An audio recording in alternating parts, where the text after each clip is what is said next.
अस्सलाम वालेकुम। उम्मीद करती हूँ आप सब लोग खैरियत से होंगे। वीडियो को लाइक कीजिए, चैनल को सब्सक्राइब कीजिए, कमेंट सेक्शन में अपनी राय पेश कीजिए। Welcome to my YouTube channel. Fantasy novel by Noor Khan. Novel का नाम इश्क़-ए-ज़र, किस्त नंबर 21। बहराम कहाँ है? साईं, ऐसा नहीं हो सकता, ज़रूर कोई गलत फहमी है। छोटे साईं इतनी गिरी हुई हरकत नहीं कर सकते। जुनैद, बहराम को कॉल करो। बिलाज की आवाज़ इतनी सख्त थी कि सब लोग हवेली में जल्दी से सहन में आए थे। हमना भी अभी हवेली ही थी, जुनैद का इंतज़ार कर रही थी घर जाने के लिए। साईं, मैं रास्ते में कॉल कर रहा था मगर नंबर बंद जा रहा है। क्या हुआ बिलाज? दादी, आप कुछ नहीं बोलेंगे आज? मुझे यकीन नहीं था बहराम ऐसी हरकत कर सकता है। और हमने ऐसी कौन सी हरकत कर दी भाई जो आप इतना गुस्से हैं? बहराम बेखामोशी से आकर खड़ा हो गया। चटाख एक ज़ोरदार थप्पड़ बहराम के चेहरे पर मारा था। बहराम अभी संभला नहीं था कि दूसरा थप्पड़ उसकी गाल पर मारा। वो इस थप्पड़ के लिए तैयार नहीं था। हैरत से खड़ा बिलाज को देख रहा था। जब उसने होश संभाली थी, ये पहली दफ़ा था कि बिलाज ने उस पर हाथ उठाया था। भाई खबरदार, जो हमें बुलाया, ये क्या हरकत की है तुमने? वो अभी भी अनजान था। साईं, बाहर गांव वाले आए हैं, ज़ुबैर ने आकर बताया। कोई मुझे बताना ज़रूरी समझेगा क्या हो रहा है? गांव वालों को कहना। छोटे साईं ने शहबाज की भतीजी के साथ ज़बरदस्ती कोशिश की है। दिमाग ख़राब हो गया है? मैं ऐसा कैसे कर सकता हूँ? भाई ये सब झूठ है, ऐसा कुछ नहीं हुआ। मैं कभी ऐसा नहीं कर सकता। बहराम ने एक नज़र बिलाज को देखा।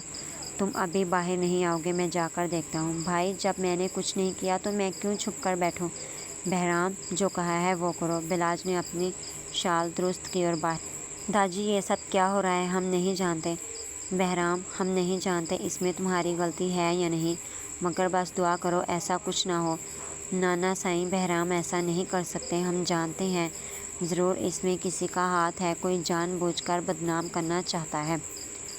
बिलाज ने हवेली से बाहर कदम रखा तो गेट के सामने दूसरी तरफ एक डेरा था जो हवेली में आने वाले मर्दों के लिए था। वहाँ लोगों के कुछ लोग थे जो हसन शहबाज के हमरा थे। हसन शहबाज का बड़ा बेटा था। उसके बाप की गैर मौजूदगी में सारे मामलात उसके हवाले थे। उसके आदमियों ने बहराम को इतरत का हाथ ज़बरदस्ती पकड़े देखा था और इस बात का फ़ायदा वो उठाना चाहता था। बिलाज को देखकर सब लोगों में गम्हा-गम्ही शुरू हो गई। क्या आज भी साईं हक का साथ देंगे? यह फ़ैसला साईं आपका था। औरत की इज़्ज़त और हाथ डालने वाले को फांसी दी जाएगी। बिलाज ने गुस्से से मुट्ठियाँ खींच लीं। उसे गांव वालों से ऐसी उम्मीद नहीं थी।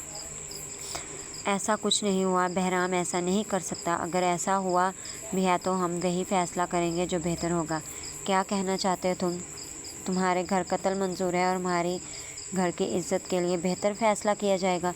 इज़्ज़त एक ऐसी चीज़ होती है, तुम्हारी हो या हवेली वालों की, इस बारे में पंचायत रखी जाएगी। हमें फ़ैसला अभी करना है, हम इंतज़ार नहीं कर सकते। अपने घर की इज़्ज़त को यूँ नीलाम होता नहीं देख सकते। बिलाज ने गहरी सांस ली। उसे अंदाज़ा हो रहा था अब ये किसी चीज़ का बदला लेना चाहते हैं। चटाख बगैरत औरत, तुमने मेरे भाई की इज़्ज़त को रौंद कर रख दिया। भाई साहब, गलती हो गई, माफ़ कर दो। उससे नहीं, ये गुनाह है। गुनाह? ये गुल खिलाती फिर रही है। हमने उसे कुछ नहीं कहा, वो पूरे एतमाद से बोली थी। कुछ नहीं किया, मगर अब बहुत कुछ होगा। अब तुम पंचायत में ये बात बोलोगे कि बहराम बिलाज ने तुम्हारे साथ ज़बरदस्ती करने की कोशिश की है। उसके दिमाग में सब क्लिक हुआ। इतरत ने हैरत से देखा। मैं ऐसा कुछ नहीं करूँगी। आओ, तुम अपनी अम्मा की सलामती चाहती हो तो ये सब ज़रूर करोगी। अगर ऐसा ना हुआ तो याद रहे, बेटे की मौत का बदला तुम्हारी माँ से लूँगा। उसने इतरत का बाजू दबोचा और उसे अंदर धकेला। अपनी चादर दुरुस्त करो और मेरे साथ चलो। ये सब गलत है। मेरी बेटी इस गुनाह में शरीक नहीं होगी। भाभी साईं, उसे ये सब करना पड़ेगा, वरना आप मुझे भी जानती हैं। शहबाज ने ज़रीना का गला दबोचा। इतरत जो सब देखकर शहबाज की तरफ लपकी। हमारी अम्मा को छोड़ें, हम तैयार हैं। जैसा आप बोलेंगे वैसा ही होगा। ज़रीना का चेहरा सुर्ख पड़ गया था। उसका सांस खुश्क हो रहा था। गले में गिल्टी उभरी थी। साईं ने बाहर बुलाया है, दादी आप और छोटे साईं। हाकिम साईं ने घूर कर उसे देखा, जो बहराम को साथ लेकर बाहर आ गया, जहाँ लोगों का एक हजूम था। एक आदमी ने बहराम की जानिब लपकर उसे मारना चाहा, मगर दरमियान में बलाज आ गया। उसने साथ गार्ड से बंदूक छीनकर उसकी जानिब रखी। ये हसन का आदमी था, उसके इरादे वो जान गया था। अभी मैं ज़िंदा हूँ, मेरे भाई को अगर किसी ने हाथ लगाया तो हाथ जिस्म से अलग कर दूँगा। याद रहे, मैं बेरहमी पर आया तो तुम लोग तौबा करोगे। फैसले का हक सबको है। लोग चाहते थे अभी फैसला किया जाए तो अभी होगा। पहले लड़की को यहाँ लाया जाएगा। अगर वो कहती है बहराम ने इसके साथ ज़बरदस्ती की है तो मैं दूसरे नतीजे पर पहुँचूँगा। तो देर किस बात की है। शहबाज ने हजूम में आकर इतरत को एक तरफ खड़ा किया। उसका वजूद चादर में लिपटा हुआ था। बहराम ने एक नज़र उसे देखा। उसके दिल की धड़कन तेज़ हुई थी। क्या ये सब सच है? बिलाज का लहजा दो टोक था, कोई नरमी नहीं थी, सिर्फ सफाकी थी। इतरत ने नर्म आँखों से बहराम को देखा। उसे बिलाज से नफ़रत थी। इस नफ़रत में वो ऐसा नहीं चाहती थी, मगर अब कोई दूसरा रास्ता भी उसके सामने नहीं था। ये सब सच है साईं। आवाज़ धीमी थी, मगर बहराम के कदमों तले से ज़मीन खिंच गई थी। जिस लड़की को इसने अपने दिल की मलका बनाया था, भरी महफिल में वो उसका तमाशा लगा रही थी। छोटे साईं ने हमारे साथ ज़बरदस्ती करने की कोशिश की। वो हमसे शादी करना चाहते थे। इनकार पर वो ज़बरदस्ती पर उतर आए। ये लफ्ज़ तुम्हें तमाचा थे बहराम के चेहरे पर। वो साकित खड़ा बस उसे देख रहा था। वहाँ की हर चीज़ को उसने फरामोश कर दिया था। वो भूल गया था उसके इर्द गिर्द और भी लोग हैं। उसे तो सिर्फ वो जालिम नज़र आ रही थी। बिलाज ने कर्ब से आंखें मींच लीं। अब आप क्या कहना चाहते हैं? आप ये कह दें वो झूठ बोल रही है। कोई लड़की अपनी इज्जत के लिए झूठ नहीं बोल सकती। क्या तुम बहराम से निकाह करोगी? तुम्हारी इज्जत को अगर इसने रुस्वा किया है तो तुम्हें सहारा भी वही देगा। मुझे मंजूर है। मैं इस लड़के से निकाह के लिए तैयार हूँ। बहराम की आवाज़ कर्ब से निकली थी। इतरत ने एक नज़र शहबाज को देखा, जैसे पूछ रही हो क्या निकाह करना चाहिए।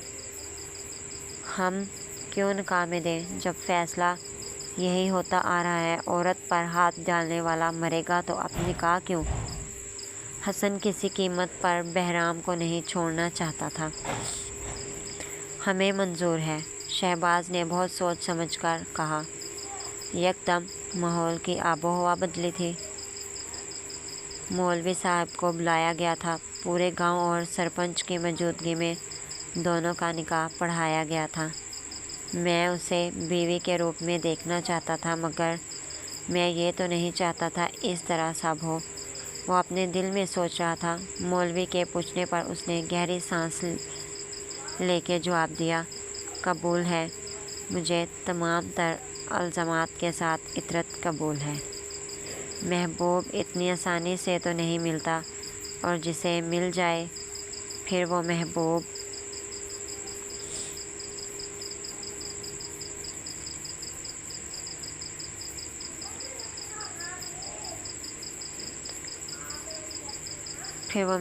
कैसा। पिछले 1 घंटे में सब बदल गया था।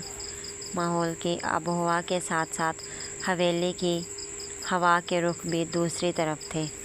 आसमान कदरे ज़ोर की निस्बत ज़्यादा साफ़ थी। चाँद अपनी रोशनी से ज़मीन को भरपूर रोशन कर रहा था। इतरत बहराम के हमरा हवेली में दाखिल हुई थी। ज़रनूर हमना ज़रमीना बेगम सहन में टहल रही थी। इतना पता चल चुका था बहराम का निकाह हुआ है। बहराम के कदम लड़खड़ा रहे थे। आवाज़ जैसे गले में बंद हो गई थी। वो अपने भाई की नज़रों में गिर चुका था। عورت ذات کی عزت کرنے والا آج سر پر الزام لیے کھڑا تھا۔ اس نے ایک عورت کی عزت پر ہاتھ ڈالا تھا۔ چٹاک یہ تھپڑ اتنی افراتفری میں لگا تھا کہ کسی کو سمجھنے کا موقع نہیں ملا تھا۔ عطرت نے حیرت سے زرمینہ کو دیکھا، جانے پہلے تھپڑ سے اس کا استقبال کیا۔ مورے بہرام عطرت کے سامنے ہوا۔ یہ کیا کر رہی ہیں تم؟ ابھی بھی اس لڑکی سے ہمدردی رکھتے ہیں جس نے بھری محفل میں تمہارا تماشا لگایا تھا؟ مورے وہ بیوی ہے بہرام کی، اس حویلی کی چھوٹی بہو، اس کے ساتھ ایسا سلوک نہیں کیا جائے گا۔ بھارے اسے کمرے میں لے جاؤ، اس نے حکم دیا۔ باقی سب وہیں تھے۔ داجی آپ بھی آرام کر لیں۔ ہمنا بھی جنید کو دیکھ کر اس کی جانب آئی۔ دونوں نے خدا حافظ کہا اور پھر چلے گئے۔ اگر کوئی خاموش تھا تو صرف بہرام، وہ اپنی جگہ ساکت تھا۔ بلاج نے ایک نظر زرنور کو دیکھا، جیسے کچھ اشارہ کیا ہو، خود بہرام کی طرف آیا اور اسے گلے لگا لیا۔ اس کے آنسو بلاج کے کندھے پر جذب ہو رہے تھے۔ بھائی میں نے ایسا کچھ نہیں کیا تھا، اس نے جھوٹ کیوں بولا؟ مجھے تو اس سے محبت تھی۔ 10 منٹ وہ ایسے ہی بلاج کے سینے سے لگا رہا۔ بلاج نے اسے برآمدے میں رکھے صوفے پر بٹھایا، زرنور سے پانی کا گلاس لے کر اس کے لبوں سے لگایا۔ ایک ہی سانس میں سارا گلاس خالی تھا۔ تم میرے بھائی نہیں، میرے بیٹے بھی ہو۔ تمہارے ساتھ جو ہوا ہے اس کا بدلہ سود سمیت لیا جائے گا۔ جس نے تم پر الزام تراشی کی ہے وہ ابھی بھی اس درد سے گزرے گا۔ ابھی جا کر آرام کرو۔ مجھے اس کے سامنے نہیں جانا، میں ڈیرے پر جا رہا ہوں۔ وہ اٹھا اور بغیر کچھ سنے وہاں سے نکل گیا۔ تم ساتھ کیوں نہیں جا سکتے اس کے؟ وہ کچھ غلط نہ کر لے بلاج۔ اس نے زبیر کا نمبر نکال کر کال ملائی۔ دوسری طرف سے اسے کال وقت رسیو ہوئی تھی۔ بہرام کے ساتھ رہنا، اسے احساس نہیں ہونا چاہیے تم پیچھا کر رہے ہو۔ اس کا اندازہ حکمیہ تھا۔